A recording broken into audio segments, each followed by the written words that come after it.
6 months had passed since Luna's reunion with her parents, and Emma's life had transformed in ways she never could have imagined. The portal between Earth and Zarian remained stable, allowing regular visits between the two worlds. Emma had become something of an ambassador, learning about dragon culture while sharing human perspectives on family, care, and community. What amazed Emma most was how quickly Luna's people had embraced the concept of caring for their vulnerable members. The story of the human child who had saved an abandoned dragon baby had spread throughout their society like wildfire, challenging centuries of harsh survival traditions. Your influence reaches far beyond what you know. Pack sister, Luna told Emma during one of their weekly meetings in the Crystal Forest. Luna was now nearly full-grown, her wingspan stretching 20 feet when fully extended, but she still loved to curl up next to Emma like the small creature she had once been. "What do you mean?" Emma asked, running her hand along Luna's neck where the scales were softest. 3 hatchlings with birth defects were saved last month instead of being left to die, Luna explained, her scales shifting to proud golds and silvers. Their families remembered your story and chose to seek healing rather than abandonment. The healers are learning new ways to help the injured and sick. Emma felt a warm glow of pride, but also a deep sense of responsibility. "I just did what anyone should do," she said softly. "I don't understand how your people survived for so long by abandoning those who needed help most." "Fear?" Luna's mother, Cathara, said as she approached through the crystal trees. Emma still found it surreal that she could now communicate fluently with the same dragon who had once left Luna to die. Fear that showing weakness would invite attack from our enemies? Fear that caring for the injured would slow down the strong? Fear that had ruled us for so long we forgot what it meant to truly live? Cathara had become one of the strongest advocates for change among the dragons. She carried deep shame for abandoning Luna, but she had channeled that guilt into becoming a healer and protector of other vulnerable dragons. The transformation had been remarkable to witness, but fear is still strong in some, Valthan, Luna's father, warned as he landed nearby. His massive form cast shadows across the crystalline ground. "The old council still argues that your human ways will make us weak. They point to our ancient enemies, the Scarth, as evidence that mercy is dangerous." Emma had learned about the Scarth over the past months, a warlike species that had been the dragon's primary enemy for millennia. The dragon's harsh survival practices had originally developed as a response to constant warfare with these aggressive creatures. "But the war ended generations ago," Emma pointed out. "Why haven't your people adapted?" "Change is difficult when traditions run deep," Cathara explained. "Some fear that if we grow soft, as they call it, the Scarth will return and destroy us." Luna's scales suddenly shifted to deep purples and blacks, colors Emma had learned meant danger or fear. "Pack sister," Luna said urgently, "something approaches through the void between stars." All 4 dragons immediately tensed, their heads turning skyward. Emma followed their gaze and saw what looked like shooting stars crossing the alien sky, but these lights moved with purpose rather than falling randomly. "Ships," Valthan growled. "Many ships." Within minutes, it became clear that Zarian was under attack. The approaching vessels were unlike anything the dragons had seen before, sleek, metallic, and armed with weapons that turned the crystal trees to ash with single blasts. "Scarth," Cathara breathed, her voice filled with ancient dread, but as the ships landed and their occupants emerged, it became apparent that these weren't the Scarth at all. These beings were humanoid but taller than humans, with silver skin and completely black eyes. They moved with military precision, surrounding the small group with weapons drawn. The leader of the group stepped forward and spoke in a language that was neither dragon nor human. But through her bond with Luna, Emma could understand the meaning. "We are the Nexus Collective. This world and its resources now belong to us. Submit or be destroyed." Emma felt terror from Luna like nothing she'd ever experienced before. These beings radiated a cold, mechanical evil that made even the harsh traditions of the dragons seem warm by comparison. "We will not submit to invaders," Valthan declared. Spreading his wings in a threat display, the Nexus leader raised his weapon without hesitation and fired. The energy beam struck Velthin in the chest, and he collapsed with a roar of pain. Emma screamed and ran to him, pressing her hands against the smoking wound. "Fascinating," the Nexus leader said, studying Emma with those soulless black eyes. "A human child bonded to primitive dragons. Such emotional attachments are inefficient." More Nexus soldiers emerged from the forest, driving dozens of captured dragons before them. Emma recognized many of them from her visits, young and old, injured and healthy, all herded together like livestock. "Your people will serve as laborers in our mining operations," the Nexus leader announced. "Those too weak to work will be disposed of efficiently." Emma felt Luna's rage building like a storm, but she also felt something else through their bond, a desperate hope. Luna was trying to tell her something without the Nexus soldiers noticing, then Emma understood. The portable communicator Luna had given her weeks ago was still in her pocket. It was connected to every dragon on Zarian, including those who had been skeptical of Emma's influence, moving slowly so as not to attract attention. Emma activated the device and began to speak, broadcasting her voice across the entire planet. "Dragons of Zarian," she said quietly.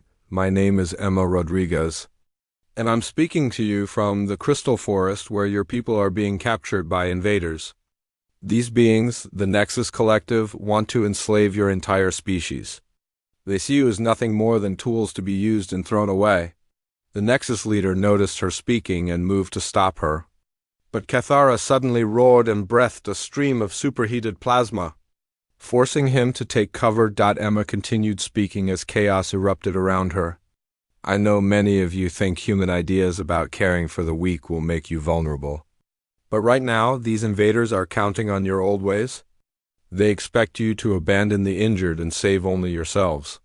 They think you'll scatter and hide instead of standing together." A Nexus soldier aimed his weapon at Emma, but Luna threw herself between them, taking the energy blast across her shoulder. She crashed to the ground but immediately struggled back to her feet, positioning herself protectively over Emma. "But you're wrong if you think caring for each other makes you weak," Emma shouted into the communicator as Luna bled from her wound. "It makes you stronger. When humans face impossible odds, we don't abandon our families and friends. We fight harder because we have something worth protecting." Throughout the Crystal Forest, Emma could hear the sounds of more dragons arriving, not fleeing from danger, but flying toward it.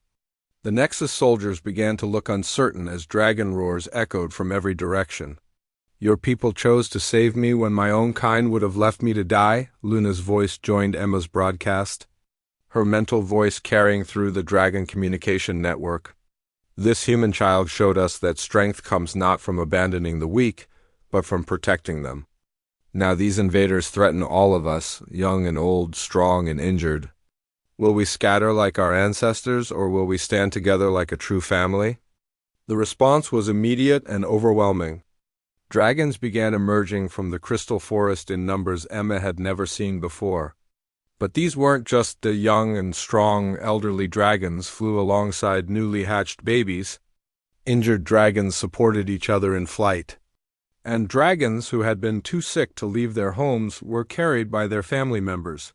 The Nexus leader looked around in obvious alarm as hundreds of dragons surrounded his forces. "Impossible," he muttered. "Primitive species don't show this level of coordination."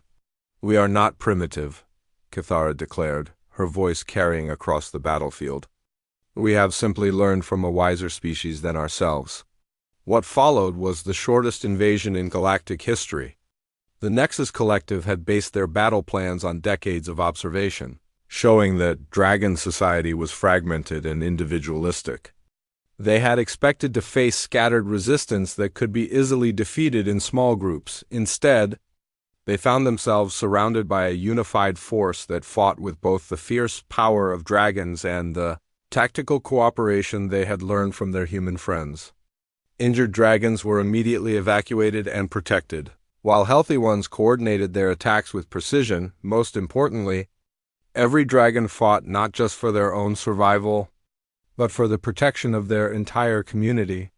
The Nexus soldiers, who had been trained to exploit the selfish survival instincts of most species, found themselves completely outmatched by opponents who valued each other's lives more than their own within hours. The surviving Nexus forces had retreated to their ships and fled into space, leaving behind their wounded and their equipment in their haste to escape. As the immediate danger passed, Emma found herself surrounded by dozens of dragons, all of them looking at her with a mixture of awe and gratitude. "You saved us all?" an elderly dragon said, his ancient voice trembling with emotion. "Not just from the—" 3 weeks had passed since Emma first found the dragon baby, who she had decided to name Luna because of how her scales sparkled like moonlight. What had started as a rescue mission had become something extraordinary that neither Emma nor her family could have imagined. Luna was nothing like any pet Emma had ever had. For one thing, she was incredibly intelligent. Within days, she had learned to respond to her name and seemed to understand everything Emma said to her.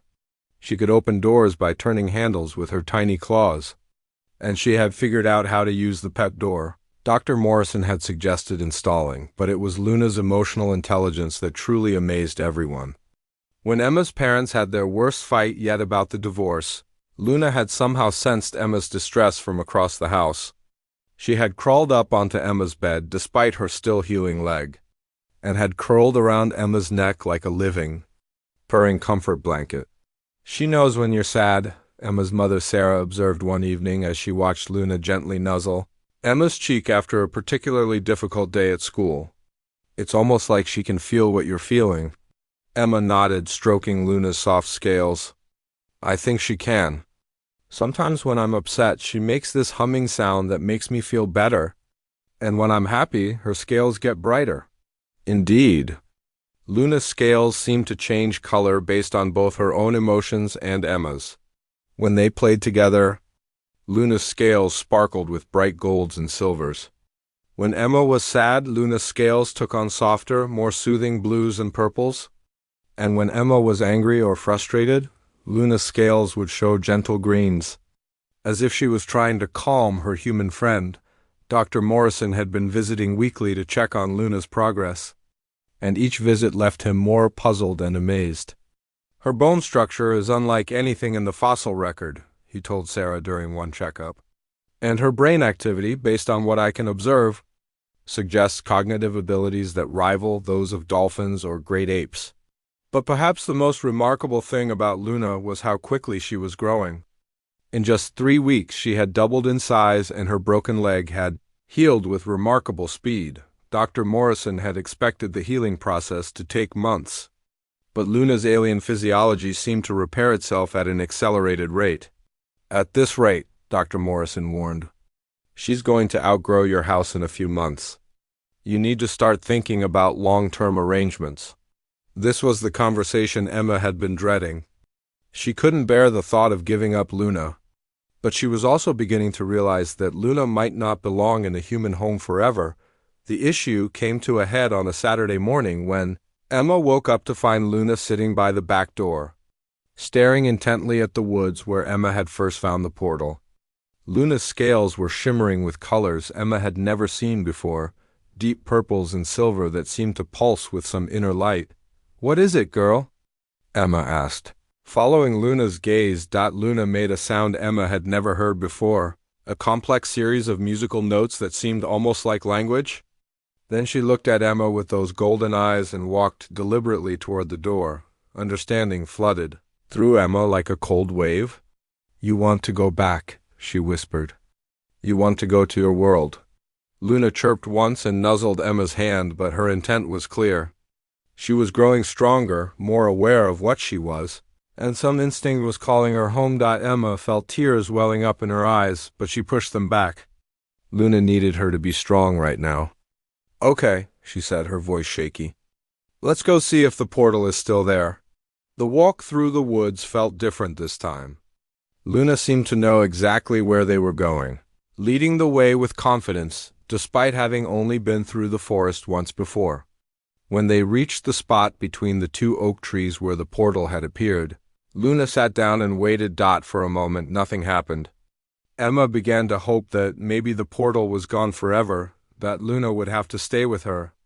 But then the air began to shimmer, and the familiar doorway to the crystal forest opened before them. Luna stood up and took a step toward the portal, then stopped and looked back at Emma. Her scales were now showing the deep blues of sadness mixed with the silver of determination. "I know you have to go," Emma said through her tears, "but I'm going to miss you so much." Luna made a soft, trilling sound and walked back to Emma, nuzzling against her legs one more time. Then she did something unexpected. She placed one small claw against Emma's hand and closed her eyes, concentrating intensely. Suddenly, Emma could feel what Luna was feeling.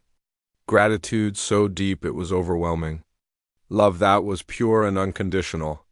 And something else, a promise. Luna was somehow communicating that she would never forget what Emma had done for her, and that this wasn't really goodbye. When the connection faded, Luna stepped back and headed toward the portal. But instead of going through immediately, she paused and looked back at Emma one more time, as if asking permission. "Go," Emma whispered. "But please, try to be happy. And maybe you could visit sometimes?" Luna's scales brightened with what Emma could only interpret as joy. Then, with one final chirp that sounded remarkably like "thank you," she stepped through the portal and disappeared into the crystal forest beyond. Emma stood there for a long time, watching the alien world through the shimmering doorway. She caught glimpses of Luna exploring her native environment, moving with a grace and confidence she'd never shown on Earth. This was where she belonged. Finally, the portal began to fade, and Emma knew it was time to go home. As she turned to leave, she whispered, "Goodbye, Luna. Thank you for being my friend." The next few days were hard for Emma. The house felt empty without Luna's cheerful chirping and the soft rustle of scales against furniture. Her parents tried to cheer her up with offers of a new pet, but Emma wasn't ready. No ordinary animal could ever replace Luna. It was a week later, on another Saturday morning, that Emma heard a familiar sound from the backyard. She rushed to the window and gasped in amazement. Luna was there, but she was no longer the small creature Emma had rescued. She was now the size of a large dog, her scales more vibrant than ever. And she was not alone. With her were two other dragons, both magnificent creatures with scales that caught the light like precious gems. Emma realized with a start that these must be Luna's parents, the ones who had abandoned her to die. Emma ran outside, her heart pounding. Luna saw her coming and made a sound of pure joy, but she didn't run over immediately. Instead, she turned to the two adult dragons and began making a series of complex musical sounds. Emma watched in fascination, as Luna appeared to be telling her parents a story. The adult dragons' expressions changed as Luna continued her tale, their amber eyes growing wider with what looked like amazement and shame. When Luna finished, one of the adult dragons, her mother, Emma guessed, approached slowly. She stopped a few feet away from Emma and lowered her massive head in what could only be a bow. The dragon spoke. And though the words were in an alien language, Emma somehow understood the meaning. "Thank you for saving our daughter when we could not." Emma looked at Luna, who was now sitting proudly between her parents, her scales glowing with happiness. "She was never really mine to save," Emma said softly. "I just helped her when she needed it most." Luna's father stepped forward and spoke as well. Again, Emma understood. "You have shown us what it means to care for the weak rather than abandon them. Our people have much to learn from humans." Luna chirped something to her parents, and they both nodded. Then Luna ran over to Emma and nuzzled her hand just like she had when she was small. "You're different now," Emma observed. "Stronger, more yourself." Luna made a sound that Emma interpreted as agreement. Then she did something wonderful. She shared that emotional connection again. And Emma felt Luna's joy at being reunited with her family, but also her deep, lasting gratitude for the love and care Emma had shown her. But this time the connection didn't fade completely. Emma realized with wonder that she could still sense Luna's emotions, even when they weren't touching. Somehow, their bond had become permanent. Luna's mother spoke again. "She has asked us to make you part of our family. Will you accept the bond of pack sister?" Emma looked at Luna, then at her parents, and finally nodded.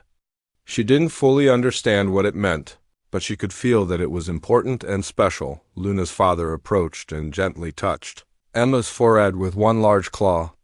Emma felt a warm, tingling sensation, and suddenly she could understand their language perfectly.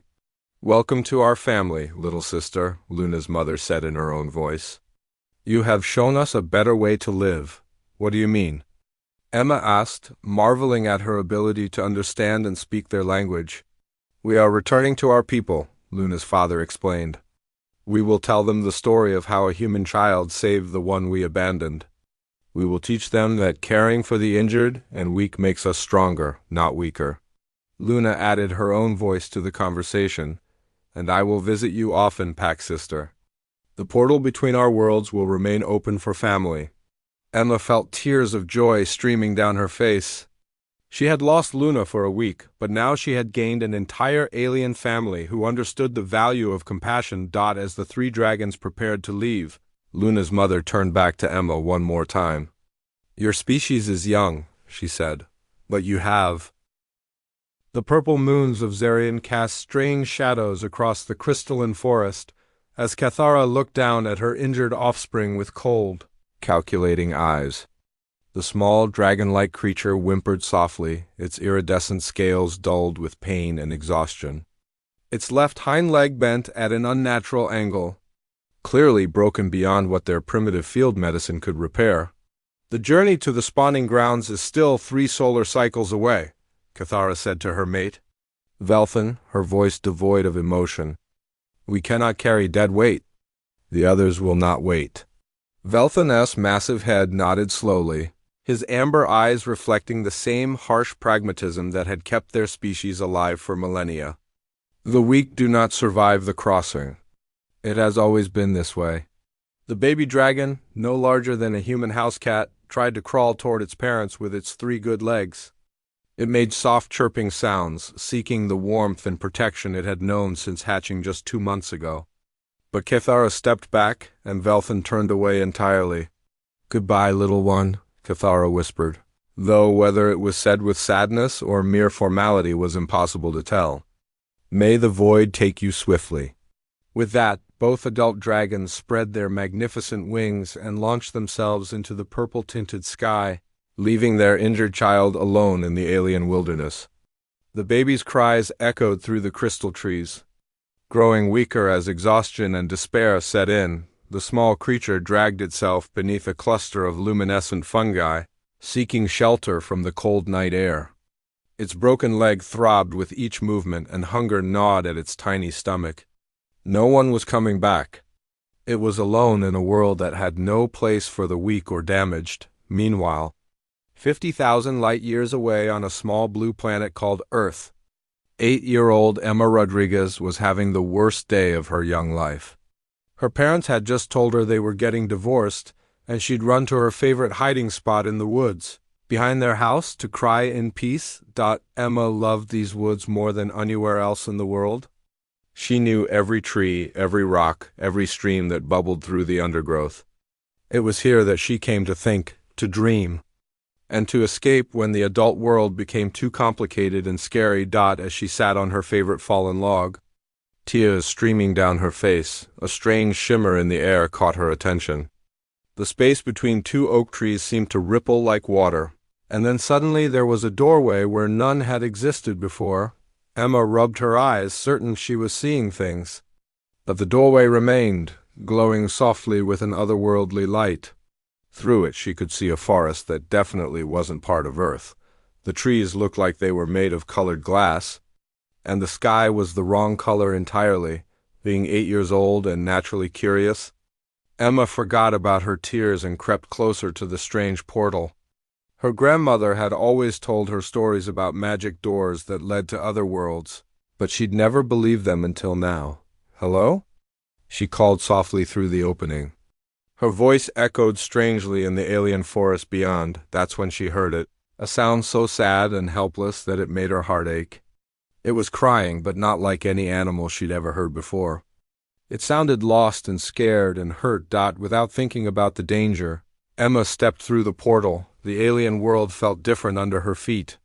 The gravity was lighter, making each step feel bouncy and strange. The air tasted of cinnamon and starlight.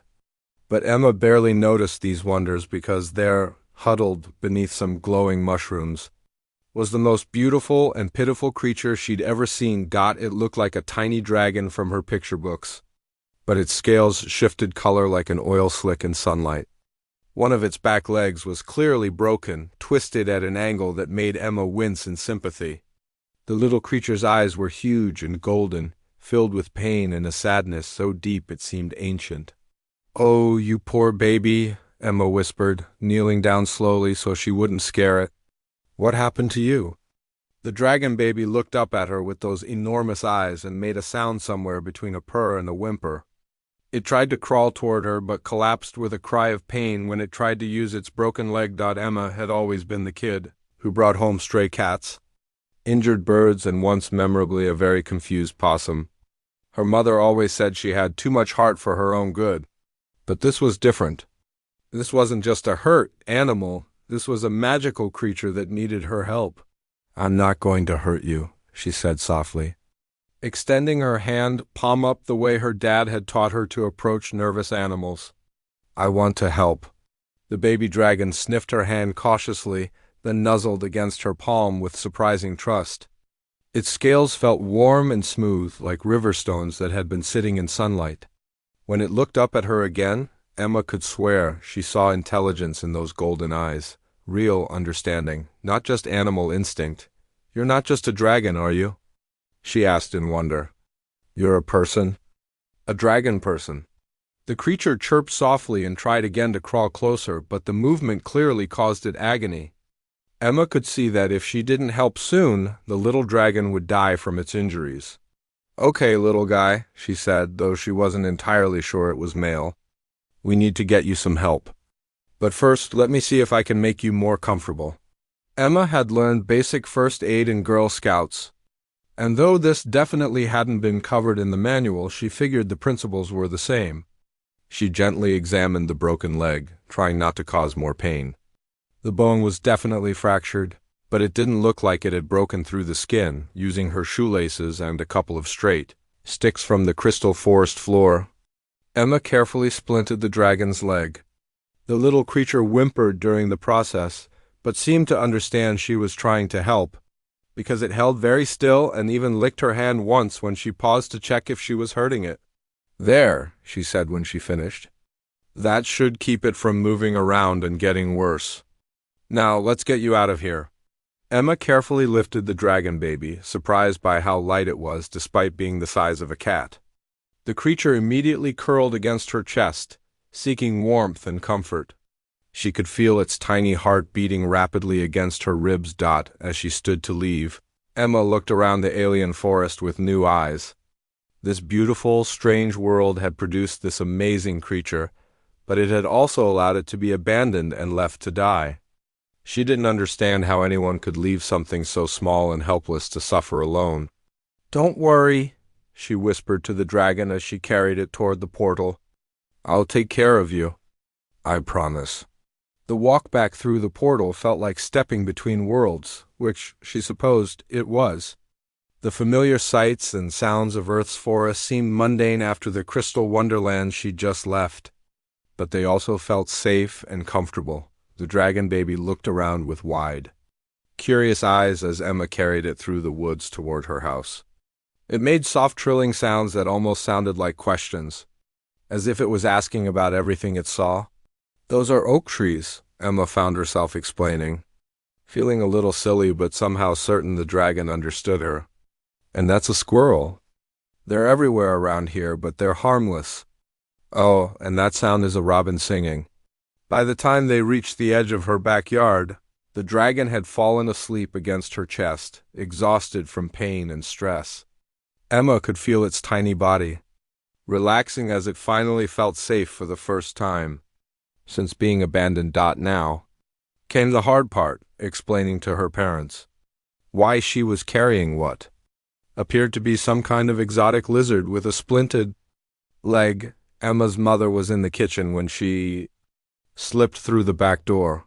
still arguing on the phone with her father about custody arrangements and lawyer fees. She barely looked up when Emma entered.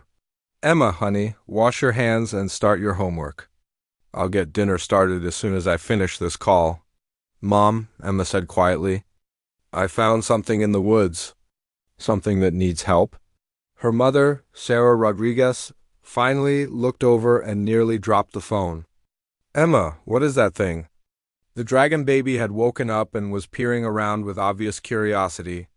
When it saw Sarah, it made a small chirping sound and tried to hide against Emma's shirt. "It's hurt," Emma said simply. "Someone left it to die, but I couldn't let that happen. Can we take it to Dr. Morrison?" Dr. Morrison was their veterinarian, a kind man who had never turned away an animal in need, no matter how unusual. Sarah stared at the creature in her daughter's arms, trying to figure out what species it might be. She'd never seen anything like it. "Emma, where exactly did you find this?" "Lizard?" Emma hesitated. She didn't think her mother would believe the truth about magical portals and alien worlds. "In the woods," she said, which was technically accurate. "It has a broken leg."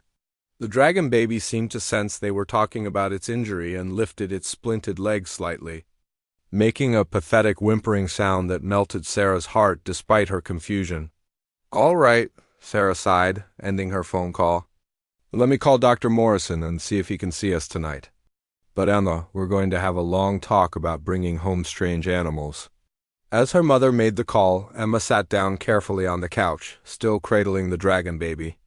The creature looked up at her with those impossibly expressive golden eyes and made a sound that could only be described.